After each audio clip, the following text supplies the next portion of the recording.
জলপাইগুড়ির গজলডোবা তিস্তা ক্যানেল রোডে ডাম্পারে ধাক্কায় হস্তি শাবকের মৃত্যুর ঘটনায় প্রতিবাদে পথ অবরোধ পরিবেশ কর্মীদের। পাশাপাশি পুলিশের কাছে লিখিত অভিযোগ দায়ের করা হয়েছে পরিবেশ কর্মীদের পক্ষ থেকে। উত্তরবঙ্গ জুড়ে চলছে ডাম্পার রাজ। সূত্রের খবর, এবার ডাম্পার রাজের দৌরত্ব রুখতে এআই প্রযুক্তির সাহায্য নেবে প্রশাসন।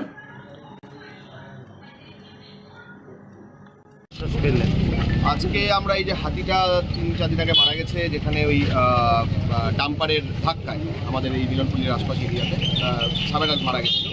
সেটা মারা যাওয়ার পরে আমরা 14-15টা পরিবেশকর্মী সংগঠন, প্রফেশনাল ওয়াইল্ড লাইফ অর্গানাইজেশনগুলো মিলে কিছুদিন আগে আমরা 2 দিন আগে সিসিএফ ওয়াইল্ড লাইফকে ডেপুটেশন দিয়েছিলাম এবং কমিশনার সাহেবকে জানিয়েছিলাম। আজকে আমরা এই ভোরের আলো পুলিশ বাড়িতে এসে একটা এফআইআরও করলাম এবং ওনাদের সাথে আলোচনা করলাম। তাতে আমরা কিছু সদার্থক জবাব পেয়েছি ওনাদের কাছ থেকে, খুব কোঅপারেট করছেন।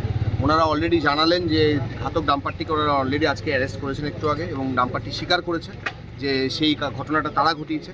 আমরা ওনাদেরকে বলেছি যে যতগুলো ডাম্পার অ্যাসোসিয়েশন বা যে জাতীয় জিনিসগুলো আছে তাদের সাথে ইমিডিয়েট আমাদের একটা সেন্সিটাইজেশন প্রোগ্রাম সমস্ত অর্গানাইজেশনগুলো নিয়ে বসার, সেটাতে ওনারা একমত হয়েছেন এবং ওনাদের বলা হয়েছে কিছু স্পেসিফিক জায়গায় যেখানে ওনারা বলেছেন